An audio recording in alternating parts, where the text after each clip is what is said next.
Pai, do Filho e do Espírito Santo. Amém. Ave Maria, cheia de graça, o Senhor é convosco. Bendita sois vós entre as mulheres. Bendito é o fruto do vosso ventre, Jesus. Maria, Mãe de Deus, rogai por nós, pecadores, na hora de nossa morte. Amém. Nossa Senhora da Assunção, São Luís, rei de França, santos mártires da Revolução Francesa, as 16 carmelitas de Compiègne. Então, na última conferência, vamos recordar um pouquinho, como a gente terminou a última conferência, e daí continuar. Uma das coisas que eu marquei, que eu vou usar nesta conferência, é um breve do Papa, né, que eu mencionei na conferência passada. O breve do Papa dizia o seguinte, que todo jurão, o padre ou religioso que tivesse jurado a Constituição Civil do Clero, tinha que se retratar em 4 dias, sob ameaça, sob pena, né, de suspensão. O breve também dizia que as eleições paroquiais, vocês lembram que os párocos agora eram eleitos, né, pelo povo, mesmo que não fosse católico, né, um ateu poderia votar, um protestante poderia votar, um judeu poderia votar, para escolher o pároco de uma igreja. Então, o breve do Papa dizia que as eleições paroquiais e episcopais, mais graves ainda, eram todas nulas, e que as consagrações dos bispos eram sacrílegas, e que os consagradores dos bispos estavam suspensos.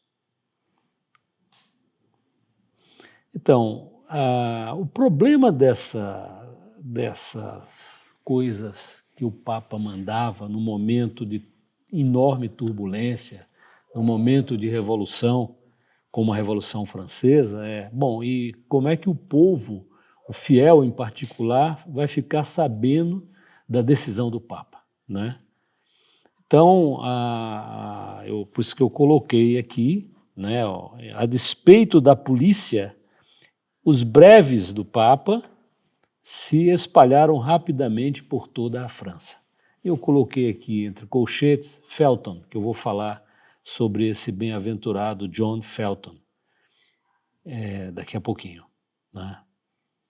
Falei também que quando o Luís XVI estava convalescendo de uma doença, ele quis ir para o Palácio de Saint-Cloud para passar um tempo se recuperando, né? Como ele havia feito em 1790. Nós estamos agora em abril de 1791. As coisas sempre foram piorando bastante na Revolução Francesa, do ponto de vista da Igreja, né? Então, como o Luís XVI queria fazer isso, era uma segunda-feira da Semana Santa, os revolucionários imaginaram que ele queria deixar Paris, né, para passar a Páscoa em Saint-Cloud, no Palácio de Saint-Cloud, né, e para ouvir missa e receber os sacramentos de um padre não jurão, de um padre refratário, né. Então foi organizada uma manifestação em frente do Palácio das Tulherias, que era onde o rei morava, depois que ele foi trazido de Versalhes para Paris, né? Ele morava nas Tulherias, palácio que não existe mais, foi queimado. Esse palácio foi queimado em outra revolução, a Revolução da Comuna de Paris. Então, o povo não deixou ele sair, né? E eu até na conferência passada eu perguntei, bom, e cadê a liberdade? Cadê a fraternidade, né? Zero, né? Isso é tudo coisa falsa, né? Bom, o Papa foi queimado em efígie, etc, etc. Então eu falei um pouco sobre esse castelo de Saint-Cloud, e eu vou recordar aqui rapidamente de novo, falei no finalzinho da conferência anterior, Porque é uma coisa muito curiosa, né? O Palácio de Saint-Cloud não existe mais, né? Ele foi destruído no incêndio pelos tiros dos próprios franceses na Guerra Franco-Prussiana. Os prussianos estavam alojados, cercando Paris, estavam alojados no Palácio de Saint-Cloud, e os franceses bombardeavam os prussianos que estavam no Palácio de Saint-Cloud. O palácio pegou fogo, foi destruído, nunca foi restaurado, e ele foi finalmente arrasado 20 anos depois, né, em 1892. Né?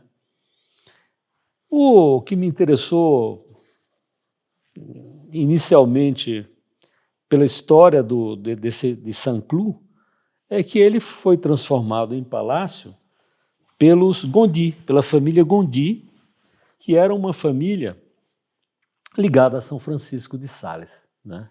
Então isso que é o que me chamou a atenção. Né? Depois que os Gondi transformaram o Palácio de Saint-Cloud, o castelo de Saint-Cloud, num palácio de Saint-Cloud, o rei Luís XIV comprou o palácio e deu aos Orleans. Os Orleans eram uma família de sangue real, né, que eram a família, o ramo da família que poderia suceder ao rei caso o rei não tivesse herdeiros homens. Né? Nesse castelo de Saint-Cloud morreu a Henriette da Inglaterra, né, Henriqueta da Inglaterra, que era esposa de Monsieur. Monsieur era o irmão do rei, né? E ela, portanto, era Madame. Quando se dizia só Monsieur, era esse irmão do rei, quando dizia só Madame, era a mulher do irmão do rei. Né? Então, Henriette da Inglaterra era Madame. E tem um sermão famosíssimo de Bossuet, talvez o maior orador sacro daquela época, talvez não, certamente o maior orador sacro daquela época. Tinha seus problemas de galicanismo, mas tinha muita coisa boa também, né? Uma pessoa muito agradável de se ler. Então, o Bossuet foi quem fez a oração fúnebre, né? Quando da morte de Henriqueta de Inglaterra. Isso foi em 1670, que a Henriqueta da Inglaterra morreu. Em 1683, o Luís XIV se retirou ao castelo de Saint-Cloud para chorar a morte da sua esposa, Maria Teresa, de Espanha. E uma coisa interessante aqui, tem uma certa ligação aqui com o museu, que em 1695 foi feita uma manufatura de porcelana, não de porcelana, porque a Europa ainda não sabia fazer porcelana, seriam necessários ainda 15, 25 anos para fazer a primeira porcelana na Europa, em 1695, mas cerâmica, né? Uma faiança, alguma coisa assim.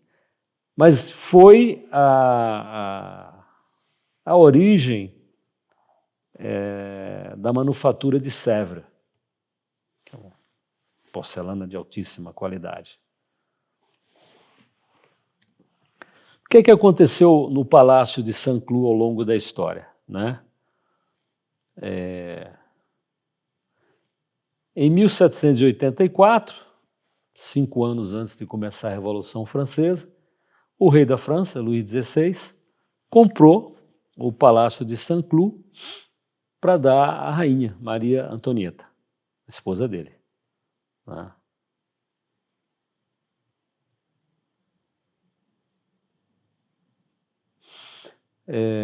Obviamente, a Revolução confiscou, né, o Palácio de Saint-Cloud, né, se tornou um bem nacional, não mais um bem do rei ou da família real.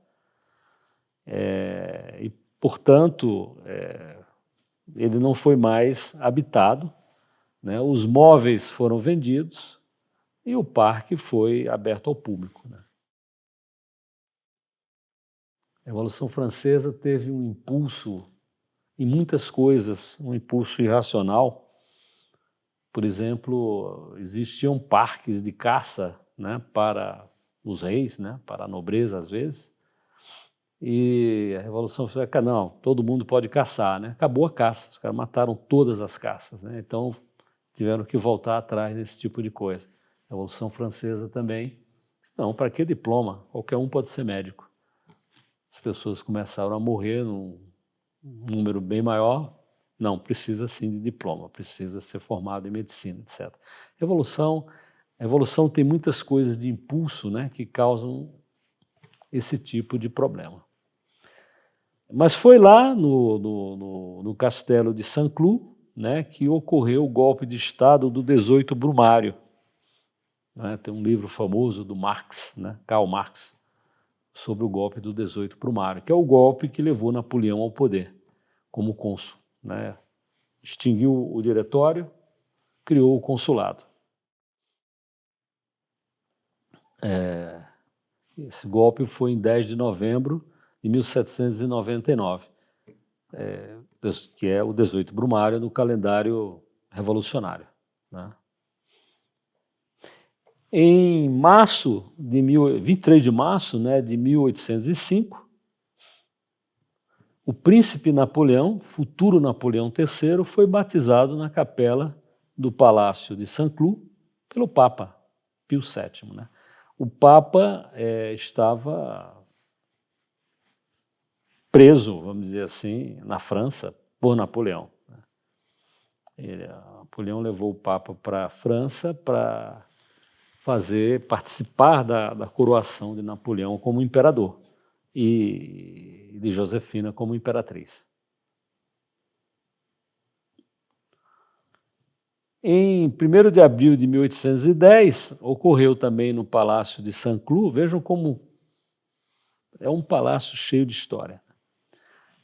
1º de abril de 1810 foi o casamento civil de Napoleão com a arquiduquesa Maria Luísa da Áustria, né?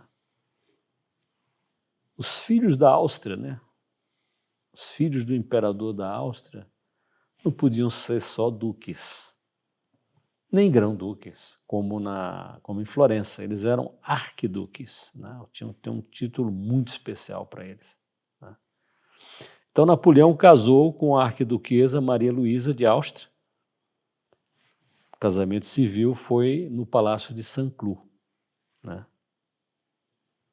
Eu falei que, né, às vezes os pais, quando querem ameaçar as crianças que estão demorando a dormir, você vai dormir, senão vem um bicho-papão e tal. No caso de Maria Luísa, dizia, vai dormir, Maria Luísa, senão Napoleão vem te pegar. E não é que um belo dia chegaram para ele, você vai casar com ele, com Napoleão. E eles poderiam ter sido felizes, né? Acho que houve aí um certo amor entre eles. Então eles casaram em 1810, em 1811 nasceu o filho de Napoleão com Maria Luísa, Napoleão II, que seria chamado o rei de Roma, né? As Habsburgo eram muito férteis, né? Elas costumavam ter muitos filhos. Muitos reis, aí pela história, Filipe II acho que casou 4 vezes, né? Mas ele teve filho mesmo, foi quando ele se casou com uma Habsburgo. Ele era um Habsburgo também, né? Foi também lá em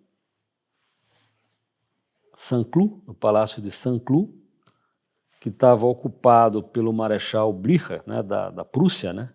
Aquele que ajudou Wellington a vencer Napoleão na Batalha de Waterloo. Então, depois da Batalha de Waterloo, o Blücher foi para Paris e ele ficou no Castelo de Saint-Cloud. Então, em 3 de julho de 1815, o Blücher recebeu no Castelo de Saint-Cloud a capitulação das tropas imperiais de Napoleão, né? Ele foi derrotado em 18 de junho de 1815 e a capitulação foi assinada em 3 de julho de 1815, no Castelo de Saint-Cloud. E quem assinou pela França foi o Marechal Davout, era o marechal de Napoleão. E também outra coisa,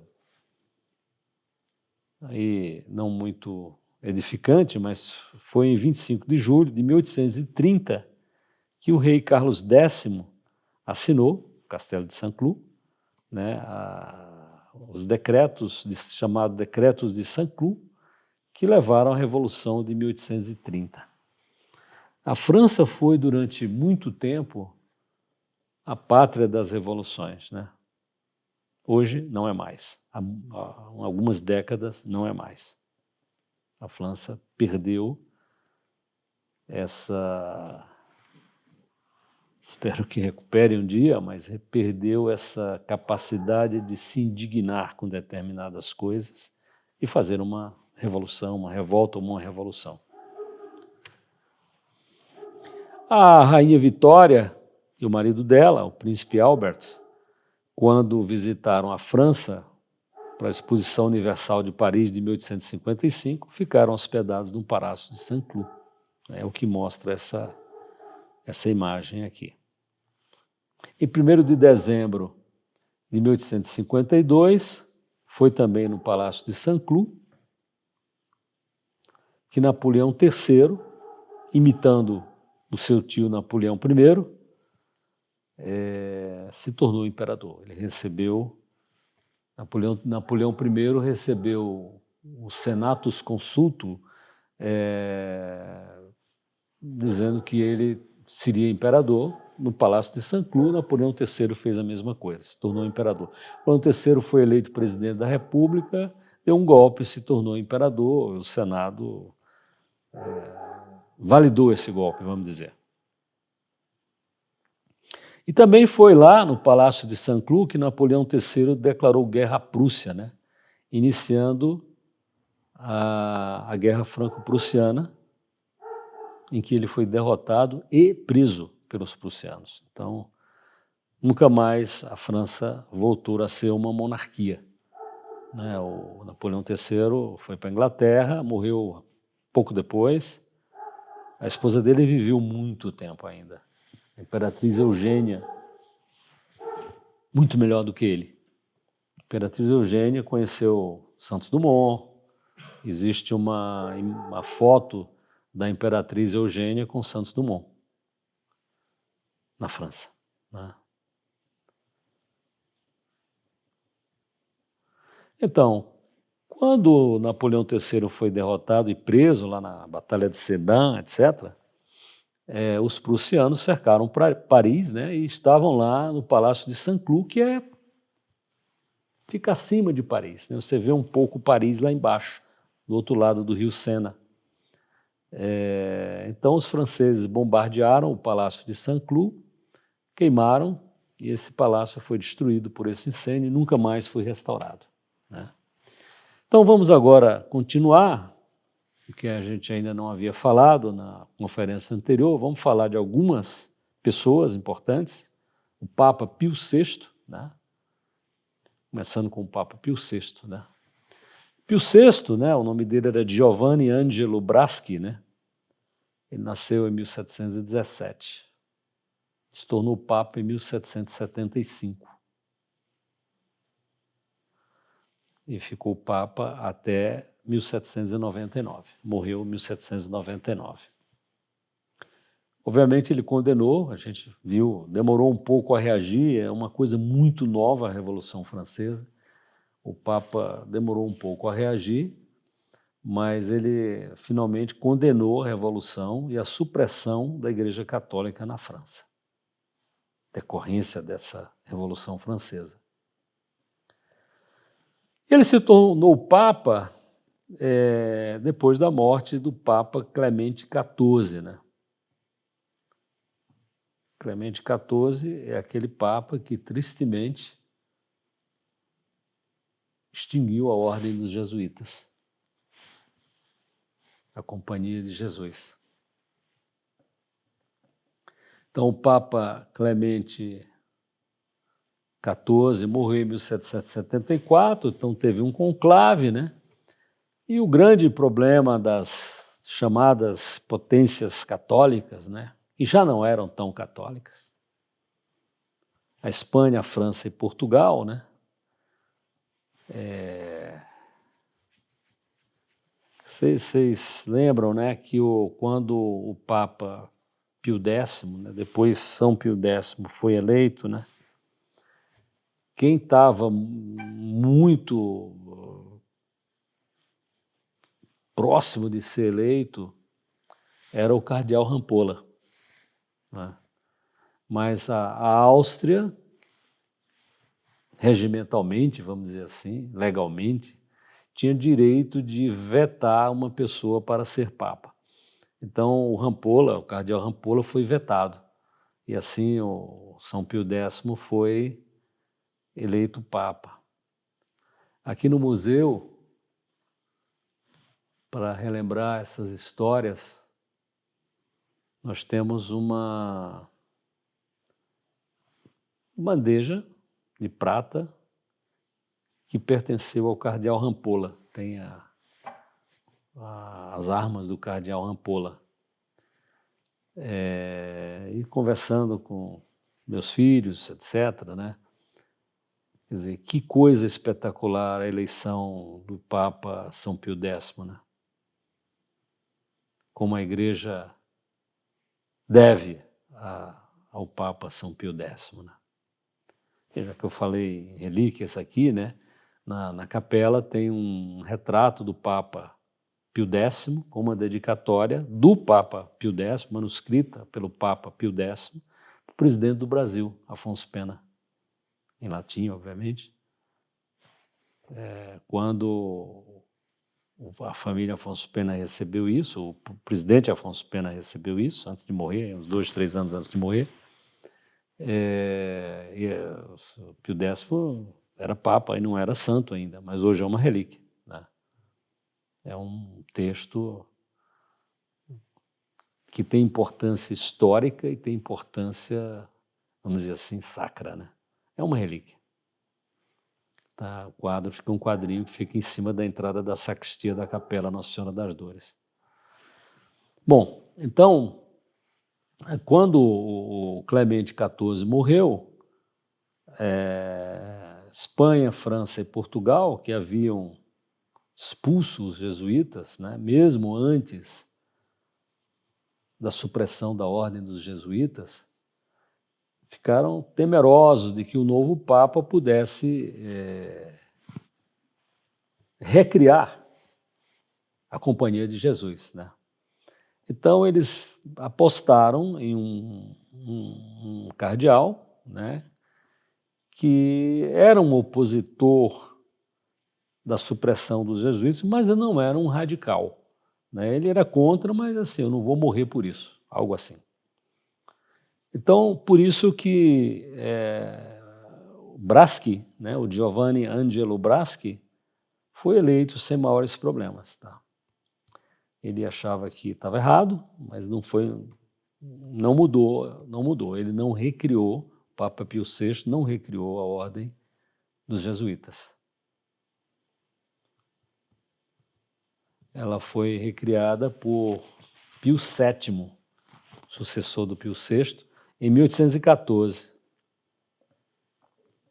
Quando Pio VI foi eleito, ele mandou que soltassem. Vejam só, o superior-geral dos jesuítas estava preso no castelo de Santo Ângelo, em Roma. Preso, o superior-geral dos jesuítas estava preso. O nome dele era Lorenzo Ricci. Estava preso no castelo de Santo Ângelo. Então, o Papa Pio VI mandou soltar. Só que quando a ordem de soltura chegou, ele já estava morto.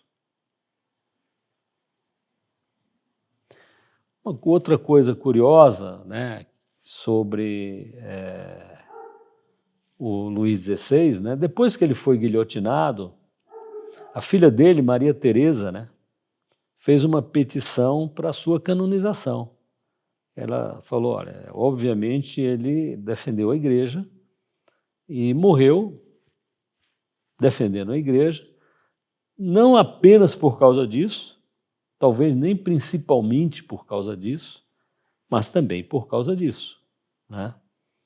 Então, foi aberto um processo, né, de canonização, etc., né? Mas não, ele foi arquivado, né? Porque não havia certeza de que ele morreu por razões religiosas e não por razões políticas. Em 1798, os franceses entraram em Roma, os revolucionários franceses entraram em Roma, era o general Berthier, Louis-Alexandre Berthier, grande organizador dos exércitos napoleônicos, cuidava muito bem da logística dos exércitos napoleônicos. Só lembrando, não havia trem, né? Então as coisas tinham que ser muito cuidadosamente organizadas para não faltar, né? Nem munição, nem comida, nem homens, né? Nos lugares necessários, né? Isso o Berthier fez muito bem, né? Então foi ele que chegou em Roma em 1798, comandando as tropas francesas, né? A França sempre entrou com muita facilidade na Itália, né? A Itália muito dividida, né? Até a unificação da Itália. Então, assim, a França unida, muito mais populosa, muito mais rica, tinha muita facilidade de entrar na Itália e derrotar, às vezes não havia nem luta, né? Eu já falei aqui, por exemplo, os exércitos napoleônicos, né, tomaram Veneza sem dar um tiro, né? E Veneza passou 1000 anos sem ser conquistada. Ela nunca foi conquistada na história, mas ela foi conquistada pela ideologia da Revolução Francesa. E não disparou um tiro, ninguém defendeu Veneza. Então, assim, quando o Marechal, na época, General Berthier, entrou em Roma, ele se apossou de Roma e queria que o Papa renunciasse ao seu poder sobre Roma e sobre os estados pontifícios, né? Ali no centro da Itália, né? do Tirreno ao Adriático, havia estados papais, né? O Papa, obviamente, recusou, ele foi preso. O Papa foi preso e levado para a França, para a cidade de Valence, né? Existe uma Valência na França e uma Valência lá na Espanha, que é a Valência da França, né?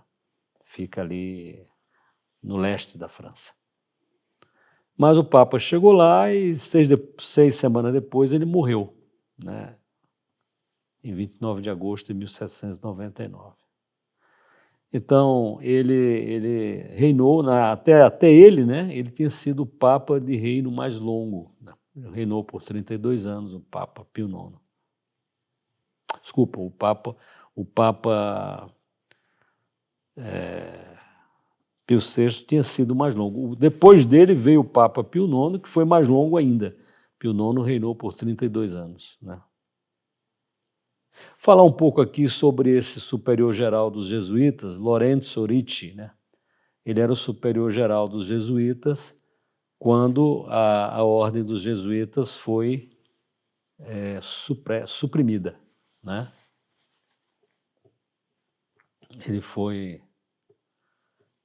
Ele era o diretor espiritual do Colégio Romano, que era uma potência intelectual imensa, né? Extremamente respeitado, o Colégio Romano. Obviamente, quando foi criada a Itália, o reino da Itália, né? Essas propriedades da igreja foram quase todas tomadas, né? Inclusive o Colégio Romano foi tomado. Aliás, foi nessa época que o general Berthier, né, tomou Roma, que foi destruída na igreja do Gesù, que é a igreja dos jesuítas, principal igreja dos jesuítas em Roma. Tem 2 igrejas grandes lá, o Gesù e Santo Inácio. Todas uma próxima da outra até, né? Santo Inácio fica colado no Colégio Romano, na igreja de Santo Inácio. Mas na igreja do Jesus tinha uma estátua cheia de pedras preciosas, de metais preciosos, né, prata, ouro, etc., que obviamente a França pilhou, né? Então, a estátua que está lá hoje, que ainda hoje tem uma cerimônia bonita no final da tarde, né, que mostra essa estátua, é bonita, foi refeita, etc., mas não é a mesma original, né? Talvez não tenha nem o brilho, nem o brilho que tinha originalmente. Então, esse Lorenzo Ricci era o diretor espiritual do Colégio Romano, né? E lá ele aplicava particularmente, né, os exercícios espirituais de Santo Inácio.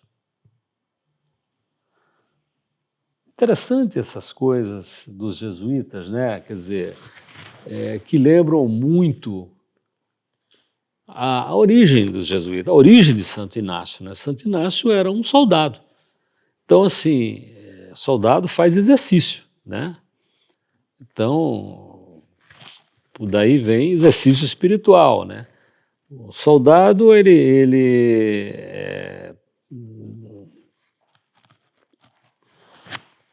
tem as companhias, né, do exército, né?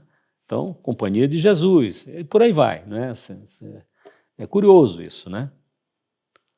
O Ricci, quando ele foi eleito superior geral da Sociedade de Jesus, né, da Companhia de Jesus, né, um amigo falou, não é hora para ele, porque ele é muito tranquilo, né? É uma pessoa calma, né? E o momento é tempestuoso, né?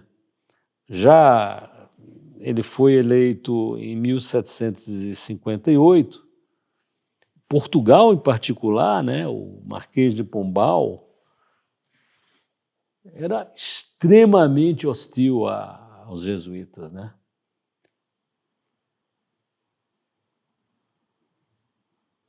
Ele havia expulsado, Pombal havia expulsado os jesuítas um ano depois da eleição do Ricci como superior geral dos jesuítas, ele havia expulsado os jesuítas de Portugal, em 1759. Desculpa, um ano depois da eleição do Ricci, né? O Ricci foi eleito em 1758. Então, assim, as nuvens estavam muito carregadas contra a igreja, particularmente contra os jesuítas, né? Sempre houve um ódio muito grande contra os jesuítas, né? Os jesuítas eram muito eficientes, né? Isso sempre gera reações, né? Vou falar algumas dessas aqui. Então, 4 meses depois da eleição do Ricci como superior-geral dos jesuítas, né, houve um atentado contra o rei de Portugal, Dom José I. Consta que ele estava vindo numa noite, né, da casa de uma amante, e talvez o marido ou a família da mulher armou uma emboscada, etc., né?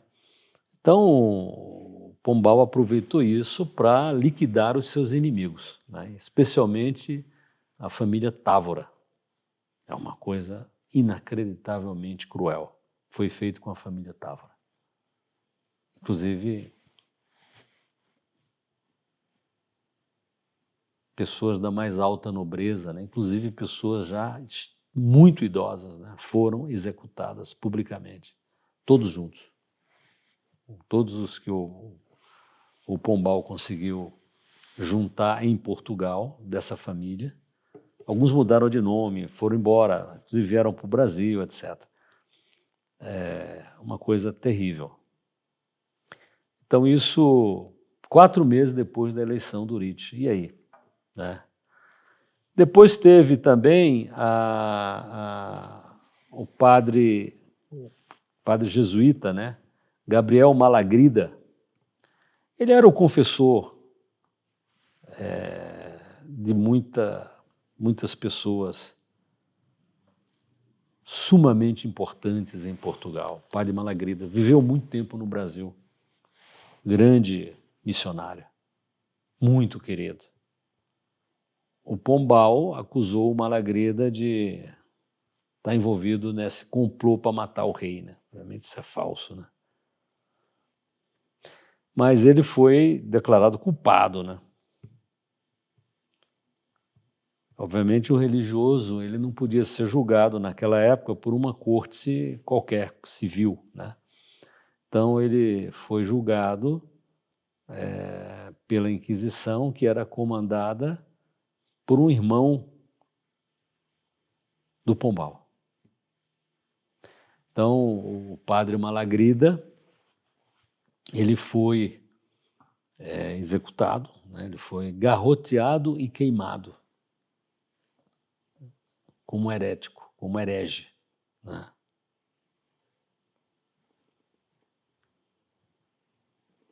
Os espanhóis tinham a maneira de execução que os espanhóis usavam muito, e usavam na Espanha e nas Américas, né? Era o garrote, né? Não vou descrever aqui, mas era uma coisa simples de fazer, né? Matava por asfixia aqui. Bom, os jesuítas, o padre Malagrida também, ele teve uma coisa que irritou profundamente, né? Deu uma raiva imensa no Pombal. O Malagrida escreveu um livro sobre o terremoto de Lisboa, né? O terremoto de Lisboa ocorreu em 1º de novembro de 1755, dia de Todos os Santos, momento em que havia missa em todas as igrejas, dia de Todos os Santos, de manhã. Então, Portugal, quase todos os altares eram de madeira, né? E o terremoto ele abalou, né? Mexeu, fez tremer altares, etc. As velas caíram e o incêndio. Quer dizer, o que realmente destruiu Lisboa foi o incêndio, né? Não foi o terremoto. O terremoto gerou um incêndio, né? E o padre Malagrida, o jesuíta, ele escreveu um livro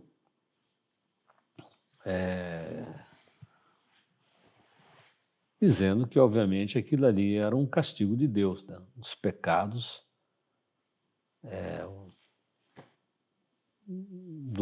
da família real e dos nobres governantes de Portugal. Isso irritou profundamente o Marquês de Pombal, né? E esse livro, ele obviamente desapareceu, existem pouquíssimos exemplares no mundo, é muito raro. E a gente tem a felicidade de ter encontrado um desses nos Estados Unidos. Talvez, se não for o único, é por aí, no Brasil. Padre Malagrida. Bom, isso tudo aí no governo, né, do Lourenço Oriti como superior-geral dos jesuítas. Aí vejam como é que são as coisas, né? Na França, a França tinha um rei muito ruim, muito pior do que o Dom José. O Dom José era muito ruim, né? Ele entregou o governo ao Marquês de Pombal, né? Na França, o rei era o Luís XV, né? Que também entregou o governo aos seus primeiros ministros lá, vários deles, né? E tinha a Madame de Pompadour, né? Que era amante do rei, etc. E a Madame de Pompadour, em 1752, ela pediu aos jesuítas, né, para ser recebida nos sacramentos, para receber os sacramentos, né?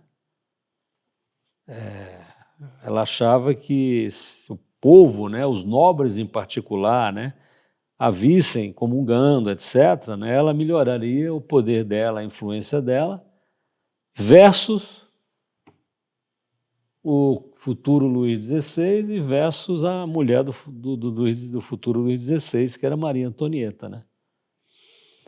Os jesuítas não concordaram. E ela ficou com um ódio muito grande dos jesuítas também. Então ela ajudou nessa campanha contra os jesuítas na França. Ela se tornou uma das mais ardentes promotoras da destruição da Sociedade de Jesus. Ainda sobre Lorenzo Ricci, né? Então, o Papa que suprimiu os jesuítas foi Clemente XIV. Antes dele veio Clemente XIII, que era um Papa muito bom. É um Papa que defendeu os jesuítas, né? E olhando a história, a gente nunca deve se desesperar, porque coisas que parecem impossíveis acontecem rapidamente. Boas ou más, né? Quem diria que os jesuítas seriam suprimidos, né? Como uma ordem religiosa. Então, o Clemente XIII, né, ele defendia os jesuítas, né? E aconselhava o Ricci, né, superior-geral dos jesuítas, a rezar, ter paciência, etc., coragem, etc. Essa palavra se fala muito, né, na França, em outros lugares, é coragem. Uma vez eu fui falar aqui para um amigo, né, coragem. Ele falou, não, coragem eu tenho, né? Às vezes a gente não entende o sentido das coisas. Amigo importante. Então, o que o Ricci fez, né, para a defesa dos jesuítas? Ele não estava errado, mas contra pessoas, contra homens, né, às vezes a gente tem que ser um pouco mais duro. Então, ele fez várias cartas circulares ao longo do governo dele. Por exemplo, em 1763, ele fez uma carta circular pedindo perseverança e fervor nas orações. Depois, em 69, ele mandou uma outra pedindo maior fervor nas orações, né? E alguns meses antes da supressão dos jesuítas, ele mandou uma outra com um novo incentivo à oração. É claro que está certo isso daí, né? Mas na prática, nem sempre isso é o suficiente, né? Aquele dito, né? Quer dizer, a gente tem que fazer tudo como se tudo dependesse de nós e como se tudo dependesse de Deus. Não pode ter a presunção de que Deus vai fazer o que a gente quer. Deus vai fazer o que é melhor para a gente. Que nem sempre é o que a gente quer. Então, assim, Lorenzo Ricci estava desconectado do mundo, né? E quando então teve o conclave, depois da morte do Clemente XIII, teve o conclave para eleger o novo Papa, o grande tema do conclave era os jesuítas. A supressão da Companhia de Jesus. Isso estava na discussão do conclave. Bom, então Clemente XIV suprimiu os jesuítas, né? E o que é mais triste, né? Eles foram dispersados no mundo. A Rússia recebeu, a Prússia recebeu os jesuítas, manteve os jesuítas, deu valor aos jesuítas, capacidade de educação que os jesuítas tinham. Era um negócio fabuloso. Então eles foram dispersados, as suas livrarias foram confiscadas e as suas propriedades pilhadas, né? As propriedades dos jesuítas, que eram muitas.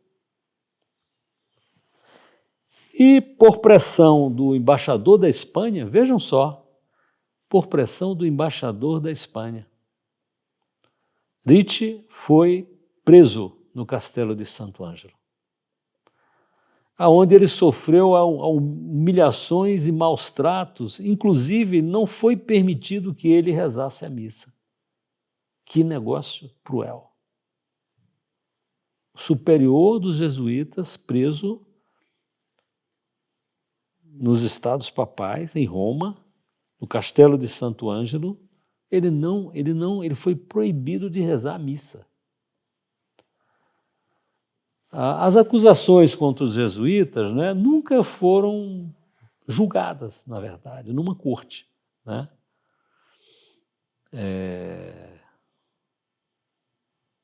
E o próprio Ricci, né, antes dele morrer, superior dos jesuítas, né, ele declarou: eu declaro e protesto que a Sociedade de Jesus não fez nenhum erro que pudesse ser usado como argumento, né, para sua supressão. E nem existe nenhuma razão para que eu tenha sido preso. Ele está sepultado, o Ricci, né, ele morreu antes de ser, ele morreu na prisão. Ele está sepultado na cripta da igreja do Gesù, em Roma. Belíssima igreja.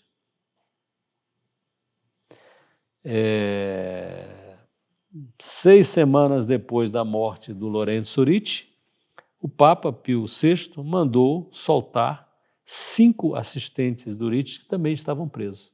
Que coisa inacreditável.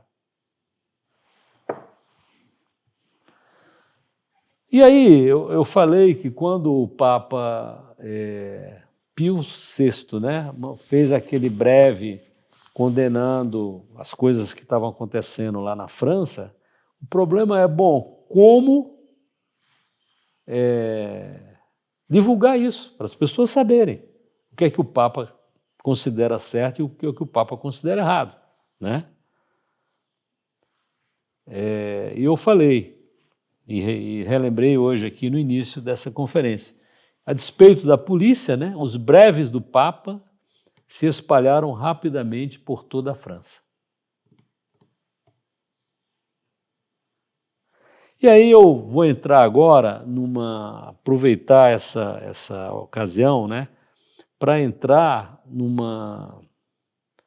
contar uma digressão que eu vou fazer, tem a ver com a Revolução Francesa, tem a ver com os mártires da Revolução Francesa, mas a pretexto dessa história de que o breve do Papa Pio VI foi divulgado, apesar da polícia francesa ter tentado impedir essa divulgação, eu vou falar de um bem-aventurado chamado John Felton. É um dos mártires da Inglaterra, né? Ele foi martirizado porque ele divulgou uma bula do Papa São Pio V, aquela bula famosa chamada Regnans in Excelsis, né? Em que ele excomungava a rainha Elizabeth da Inglaterra, o Pio V. Então, como é que a Inglaterra é muito mais protegida, né? Muito mais fácil de impedir determinadas coisas do que a França, né? A França tem muita fronteira terrestre, né? A Inglaterra está protegida pelo mar, Canal da Mancha, Mar do Norte. Então, ninguém morreu por ter divulgado os breves do Papa Pio VI, né? Mas o John Felton morreu por ter divulgado a bula de São Pio V, na Inglaterra. A bula chegou secretamente e o que é que ele fez? Ele afixou a bula no Palácio do Bispo, em Londres, que ficava onde hoje está a grandiosa igreja de São Paulo, em Roma. Simbólico isso, né? Quer dizer, apesar de já ter tido ali uma igreja de São Paulo antes, houve um incêndio em Roma no século XVII e foi reconstruída a igreja, que é muito bonita, e o nome é São Paulo, né? A de Roma é São Pedro. Sempre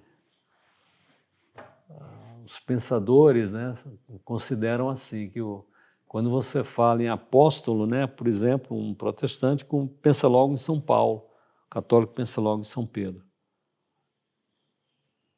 o príncipe dos apóstolos, né, aquele a quem Deus disse, né, eu construirei a minha igreja sobre esta pedra, pedra Pedro. Então esse John Felton, ele fez isso, né? E o que é que essa bula dizia, né? Que essa pretensa rainha da Inglaterra e esta serva do crime era declarada herética e todo o juramento que tivesse sido feito a ela não precisava ser cumprido, né? Claro que o Papa tinha uma autoridade para dizer isso, porque ela foi coroada como católica. Isso é uma longa história e tudo, mas assim, só para ela... quando a irmã dela, Maria I, a Rainha Maria I da Inglaterra, morreu, a Maria I queria ter executado a Rainha Elizabeth, porque ela desconfiava muito dela, né? Mas não executou, até um pouco a pedido do marido dela, que era o rei da Espanha, o Filipe II, marido dela, Mary, né?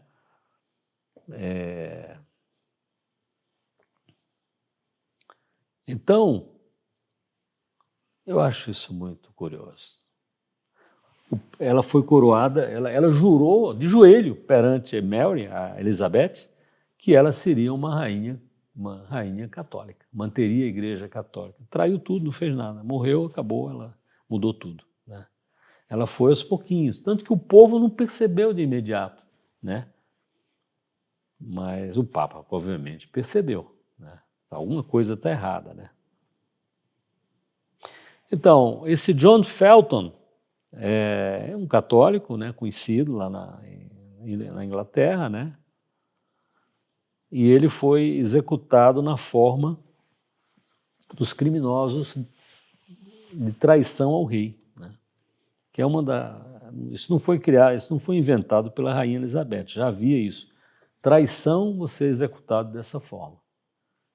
Então você é enforcado, vou mostrar aqui algumas coisas ainda. Você é enforcado, mas antes de você morrer, a corda é cortada, né? Você cai no chão, e aí você é castrado, são retiradas as suas vísceras, você ainda está vendo aquilo, inclusive o coração. Depois você é degolado e esquartejado, né?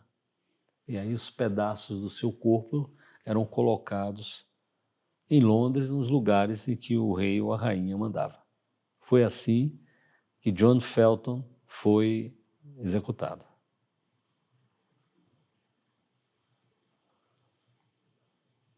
E a filha dele escreveu sobre isso, a filha dele se chamava Frances Salisbury, né? E ela disse que mesmo com o carrasco, com o coração do bem-aventurado John Felton na mão, ele ainda falou o nome de Jesus uma ou duas vezes.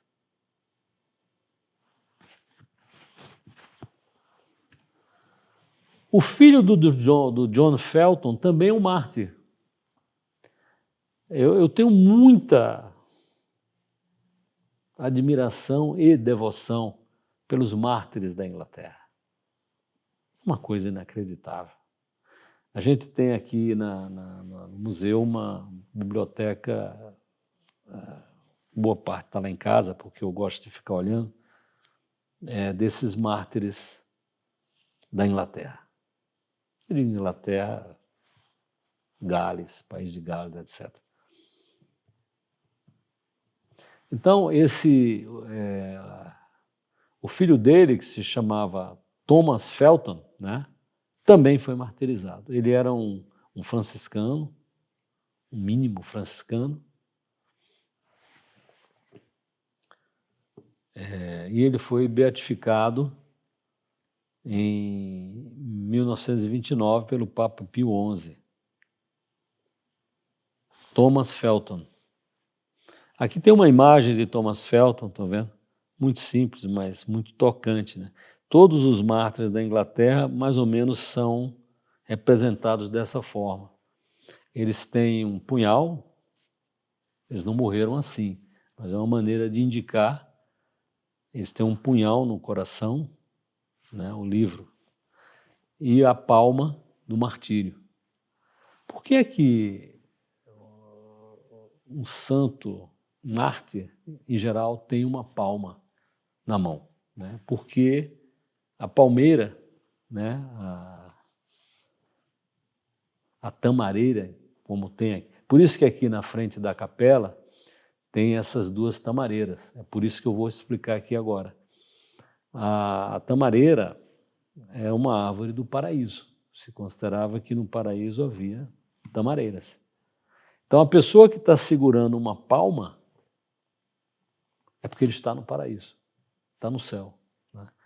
E nada mais certo do que um mártir, uma pessoa que morreu por amor de Nosso Senhor, nada mais certo do que ele esteja no céu. Né? Então, ele está segurando a palma do martírio. Né? E a história desses mártires, todos eles, né, são uma coisa extraordinariamente bela, né, e tocante. Né? Por exemplo, o bem-aventurado Thomas Felton, né, filho do bem-aventurado John Felton, né, dois mártires, pai e filho, mártires. Né? Uma diferença de 18 anos entre o martírio do pai e o martírio do filho. Né? Não havia mais seminário na Inglaterra. Não se podia mais rezar missa na Inglaterra. Não se podia mais ministrar os sacramentos na Inglaterra. Como que a Inglaterra ia viver? Então, alguns católicos se condoeram enormemente dessa situação e criaram meios de prover essas coisas para a Inglaterra. Tinha que ter padre para confessar os sacramentos. Obviamente, tinham autoridade em determinadas situações, até para crisma. Mas eles tinham que ser formados em algum lugar. E eu vou falar sobre isso daqui a pouco. Bom, então esse Thomas Felton, né, ele foi para o colégio inglês, o English College, em Reims. Normalmente o colégio inglês era na cidade de Douai, na Bélgica, França-Bélgica. Mas a Bélgica era muito ameaçada pelos protestantes holandeses. Então, nessa época aí, eles tiveram que mudar o colégio de Douai para Reims, na França. Por isso que o bem-aventurado Thomas Felton foi para Reims. Né? Então, ele foi lá, ele recebeu tonsura, etc, etc. Né? Mas ele teve problema de saúde, né? Até as austeridades, né, dos frades mínimos franciscanos prejudicaram a saúde dele, etc. Ele voltou para a Inglaterra para cuidar da saúde e também de heranças da família, de como é que ia distribuir aquelas heranças e tal. Né? Feito, melhorado a saúde, resolvida a questão da herança, ele tentou voltar para a França. E aí ele foi preso na costa. Os ingleses faziam muito, os ingleses tinham um sistema de espionagem e de informação extraordinários. Eles chegavam, os ingleses anglicanos e outros protestantes, chegavam a mandar uma pessoa para ser padre lá em Douai, para ir para o seminário lá de Douai, para ter informação daqueles padres e repassar para o serviço de informação na Inglaterra. Então eles sabiam muita coisa, eles sabiam quando um cara saiu, como era o nome dele, saiu tal dia do seminário de Douai para a Inglaterra, e eles iam disfarçados de comerciante, vários tipos de coisa, né? Eles tinham que ter muito cuidado, esses que estavam voltando para a Inglaterra, para não serem reconhecidos. Se tivesse um sapato que não era inglês, que sapato é esse? Onde é que você estava, né? Você não estava na Inglaterra, né? Até porque era proibido sair da Inglaterra para estudar fora. Você tinha que ter uma autorização. Se você fosse passar mais do que 1 mês, 2 meses, tem um prazo aí que eu não lembro, você tinha que ter autorização para poder sair da Inglaterra. Muita gente saía sem avisar, né? Mas então, quando esse Thomas Felton ele tentou voltar para a França, no barco que ele estava atravessando, para atravessar o canal, ele foi preso. Porque a Inglaterra conseguia saber que esse cara está voltando, né? E deixavam para ele já estar saindo no barco para ter o flagrante. Não era antes, quando ele estava pensando em sair, ele já estava fugindo, ele já estava descumprindo uma lei inglesa. Você não pode sair da Inglaterra, né? Aconteceu muito isso com vários desses santos e desses mártires lá em Inglaterra. Então, ele foi preso, passou 2 anos preso e uma tia dele conseguiu soltá-lo. Aí ele tentou ir de novo, foi preso de novo, etc. Aí várias vezes aí, tentando ir para a França, mas aí era preso. E a última vez que ele foi preso, ele foi colocado na Little Easy, que era uma cela que tinha na Torre de Londres, e ainda tem uma coisa para você olhar, que é uma coisa terrível, né? Então ele foi colocado nessa Little Easy e foi condenado logo após a derrota da Invencível Armada. Esse é outro nome engraçado, né? A França, a Espanha, que era dona da frota, nunca chamou aquilo de Invencível Armada, né? Foram os ingleses para ironizar, né? Invencível Armada foi derrotada por nós e pelas tempestades e tal.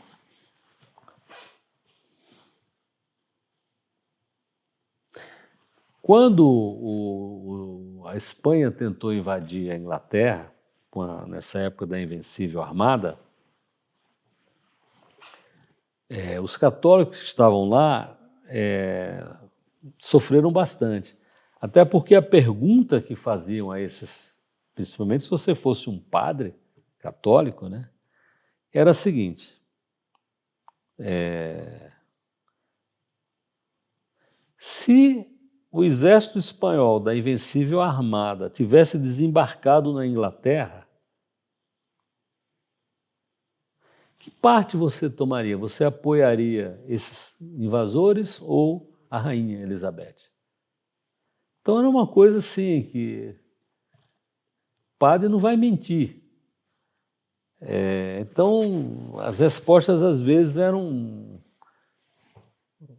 não eram satisfatórias para os ingleses e era aí que ele pegava dizendo, então você é traidor, né? Obviamente o bem-aventurado Thomas Felton se recusou a reconhecer que a rainha Elizabeth era a suprema chefe da igreja da Inglaterra. Então ele foi martirizado, né, junto com outro padre, James Claxton, em 28 de agosto de 1588. Esse James Claxton também havia sido preso e exilado, mas voltou. Então o cara foi exilado, vai embora, você não pode ficar na Inglaterra, o cara volta. Por quê? O bom pastor não abandona suas ovelhas. Quantos desses padres e religiosos fizeram isso? Você tem até uma oportunidade de viver. Não volta para a Inglaterra, senão você arrisca morrer.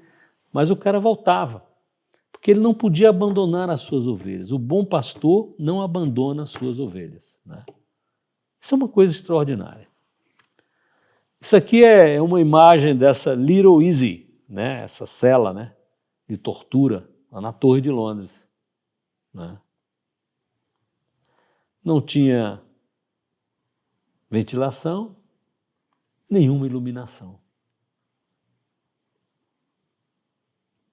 E você não conseguia ficar nem em pé, nem sentado, nem deitado. Você não ficava at ease em nenhuma posição, né? Você tinha pouca comodidade, vamos dizer assim, lá dentro, né? Você ficava muito pouco à vontade lá dentro.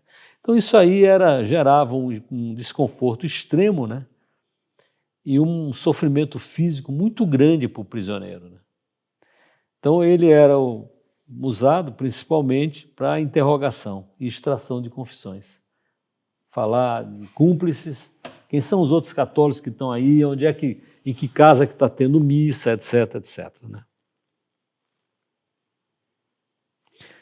O grande santo Edmund Campion, grande santo, de todos os mártires ingleses, certamente o mais erudito de todos. Ele foi martirizado, ele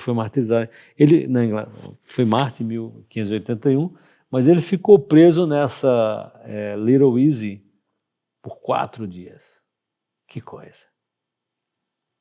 Você vê aqui a imagem da Little Easy, né? Tem até um nome aqui e tudo, né? É uma coisa pavorosa. Quais eram os métodos de tortura na Inglaterra, né? A lei inglesa não permitia tortura, mas obviamente havia tortura, né? E ela era mandada fazer, né, pelo conselho do monarca, no caso a rainha Elizabeth. Então tinha 3 instrumentos principais de tortura, né? Eu vou mostrar a imagem deles ali, né? A tradução desses negócios é muito estranha, é muito difícil. Deixa eu ver se eu botei aqui alguma coisa. Não.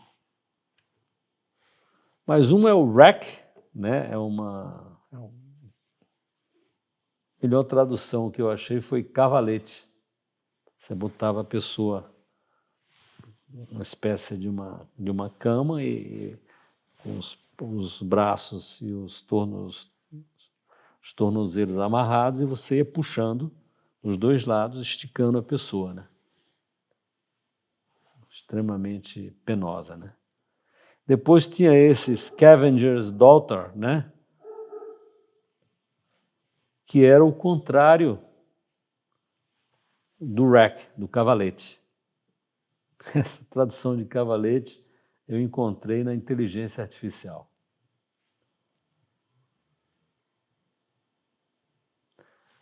Então esse Scavenger's Daughter, você, em vez de esticar a pessoa, você comprimia a pessoa. E tinha também esses manacles, né? Que quer dizer, obviamente, algemas e tal, mas eu não sei como é que em português se chamava isso. Um dia eu vou descobrir aí, tá? Isso aí você pendurava a pessoa pelos braços, né? Os pés fora do chão, você ficava pendurado por muito tempo, né? Isso causava uma dor e um desconforto extremos, né? Então aqui eu coloquei, isso aqui é o cavalete, o rack, né? Tá vendo aqui, ó? Aqui você coloca as pernas, aqui coloca as mãos, ou vice-versa, né? E vai rodando para estirar. Então você retirava os ossos das suas cavidades, né? É uma coisa terrível, né?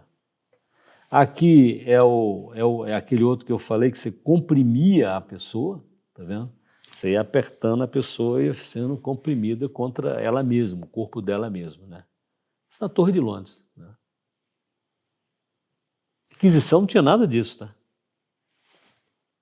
Vou falar sobre isso aqui hoje ou na próxima conferência, se não der tempo hoje. E aqui as tipo que a gente chama de algemas, né? A pessoa ficava. Esse aqui está até com um peso no pé, tá vendo? É muita maldade. Isso aqui são ilustrações da tortura dos Tudor, da dinastia Tudor. Elizabeth era uma Tudor, né? Elizabeth era filha do Henrique VIII com Ana Bolena, né? Eu coloquei aqui porque é muito tocante a assinatura desse Guy Fawkes, né? Esse Guy Fawkes foi executado como traidor. Existe um negócio aí chamado Gunpowder Plot, né? A conspiração da pólvora, né? A acusação era que esse Guido Fawkes e outros iriam explodir o parlamento inglês, né? E foi pego, deixaram a coisa chegar até o ponto em que ele foi flagrado chegando lá. Tem tem muita versão aí, tá? Eu tenho livros importantes sobre esse assunto. Então aqui é a assinatura do Guy Fawkes, que ele se assinava Guido Fawkes, né? Antes da tortura e depois da tortura, olha só. Não consegue, você não tem a mão, o braço, não existem, né? Mas ele assinou ali. O Santo Edmund Campion, ele foi colocado no rack 3 ou 4 vezes. Ele era muito genial, muito erudito. A Inglaterra queria muito que ele fosse um clérigo, um padre, anglicano. E ele chegou a ser. Ele chegou a receber ordens anglicanas, em algum nível, né? Mas aí ele viu que estava tudo errado, né? E fugiu, né?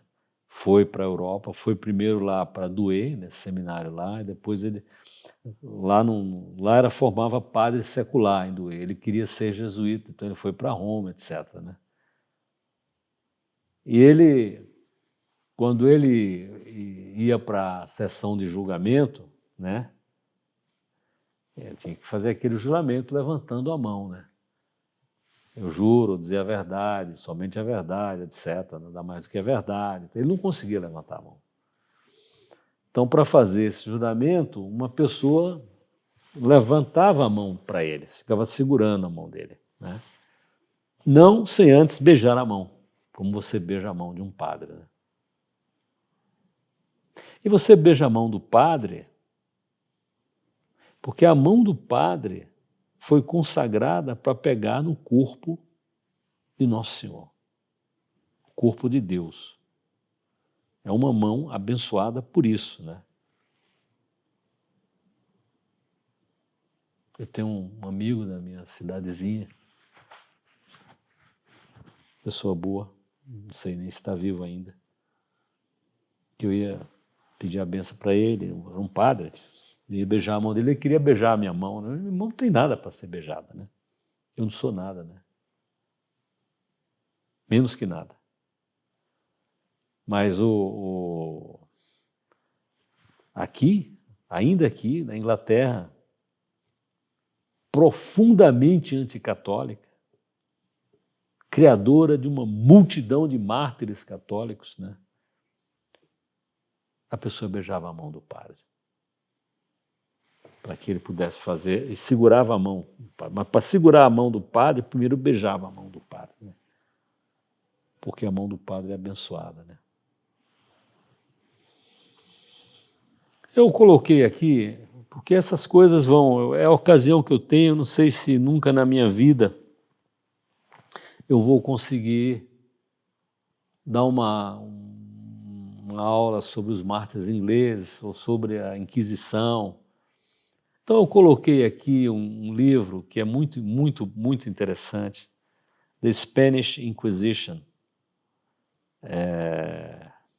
a Historical Revision, do Henry Kamen, grande historiador inglês, muito especializado hoje, né, já há muito tempo, em Espanha. Mas ele escreveu, o primeiro livro que ele escreveu sobre a Inquisição estava muito errado, né? Era um livro cheio de preconceitos, né? Que é o que normalmente as pessoas têm na cabeça. Mas aí ele, à luz, né, de olhar os documentos da Inquisição, e se fez muito isso na Espanha, essas últimas 3 décadas, 4 décadas, descobriram que a Inquisição não era aquilo que era pintado pelos inimigos da igreja, né?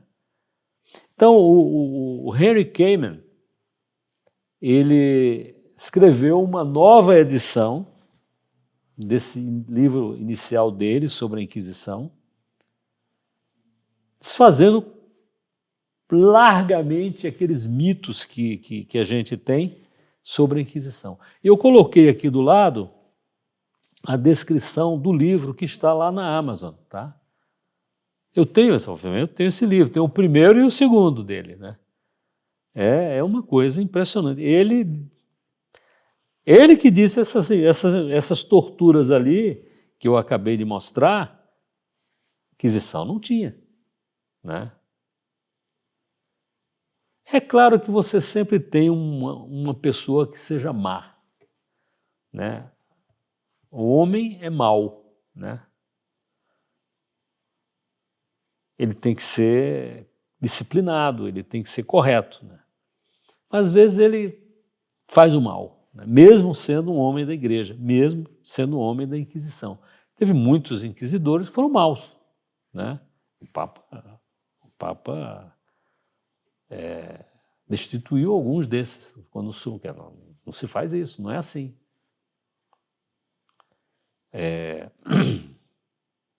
Foi o Kamen. Existe até um vídeo na internet sobre um documentário da BBC, olha só, da BBC, sobre a Inquisição, em que o Kamen, o Henry Kamen, é um dos entrevistados para falar coisas, né?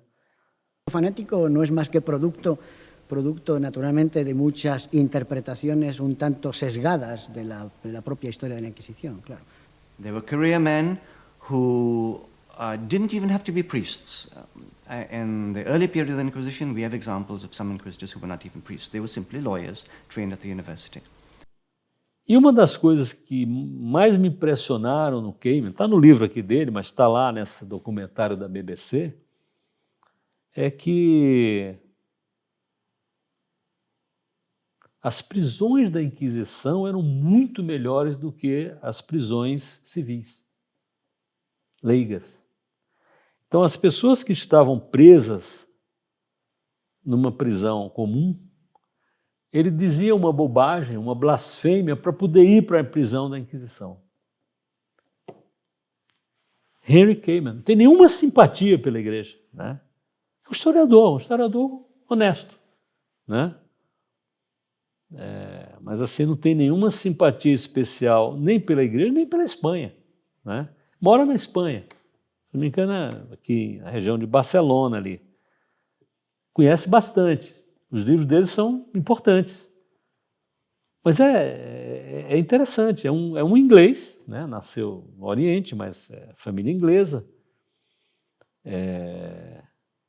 muito grande erudito, que fala essas coisas.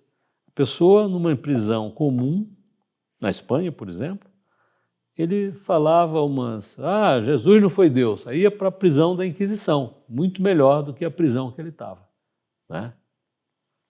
Tem um livro aí que saiu, eu não li, mas o título é interessante. O título do livro é Inquisição, um Tribunal de Misericórdia. O título está certo, tá? Parece chocante dizer isso, né? Mas aí você tem que estudar, a pessoa tem que estudar, tem que ver o detalhe, né?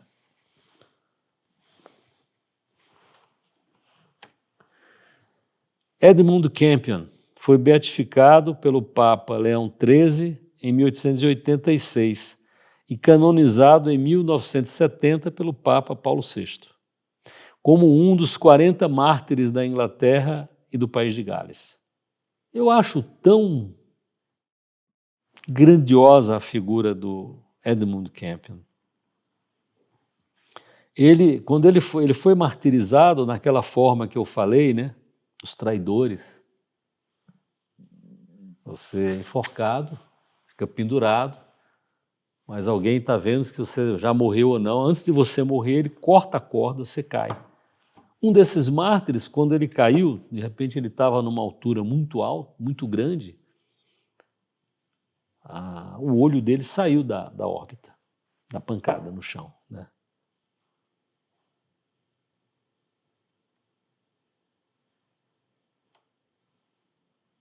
Como é que pode? Então, o Santo Edmund Campion, você vê aqui, né, ele está com a corda no pescoço, estão vendo? Mas olha a imagem do Santo Edmund Campion, tá? Ele está com aquela faca que eu falei, em geral os mártires da Inglaterra estão com isso. Ele está com a faca, está com a corda com a qual ele foi enforcado, né?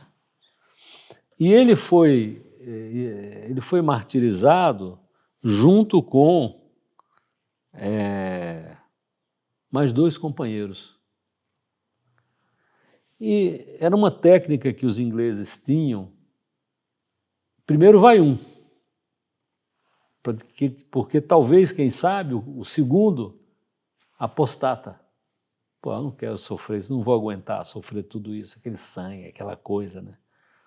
Então, o Santo Edmund Campion não foi o primeiro, né? Então, quando o Carrasco veio pegá-lo para executá-lo, né?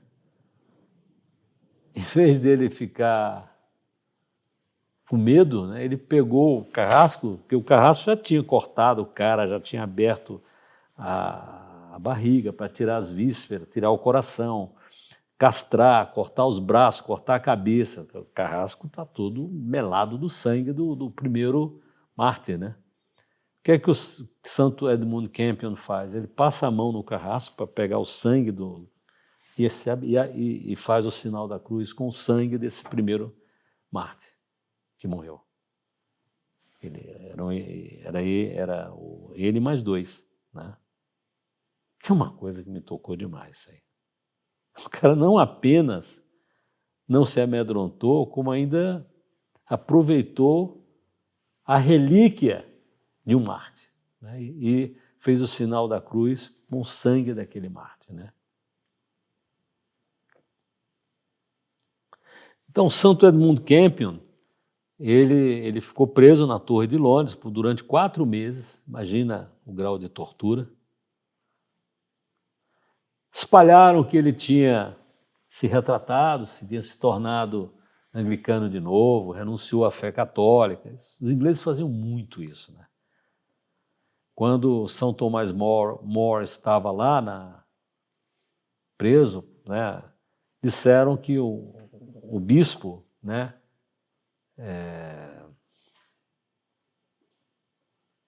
que estava preso com ele, mas em lugares separados, que ele tinha admitido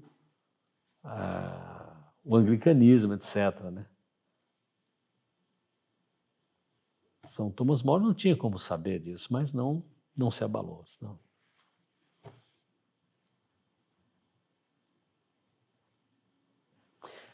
Pegaram o Santo Edmundo Campion 4 vezes para disputar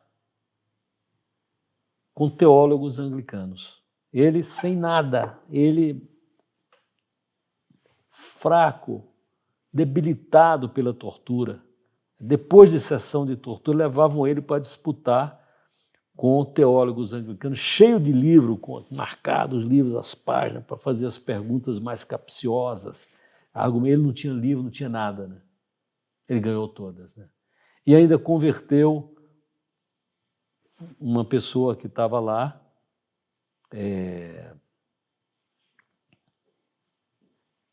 que depois também se tornou um bem-aventurado. Eu vou parar por aqui, eu volto na próxima conferência a completar essa história aqui de Santo Edmundo Campion, né? E esse negócio dos instrumentos de tortura, destruição, etc. Tá? Em nome do Pai, do Filho e do Espírito Santo. Amém. Ave Maria, cheia de graça, Senhor é convosco, bendita sois vós entre as mulheres, bendito é o fruto do vosso ventre, Jesus. Deus, rogai para nós, pecadores, agora e na hora de nossa morte. Amém.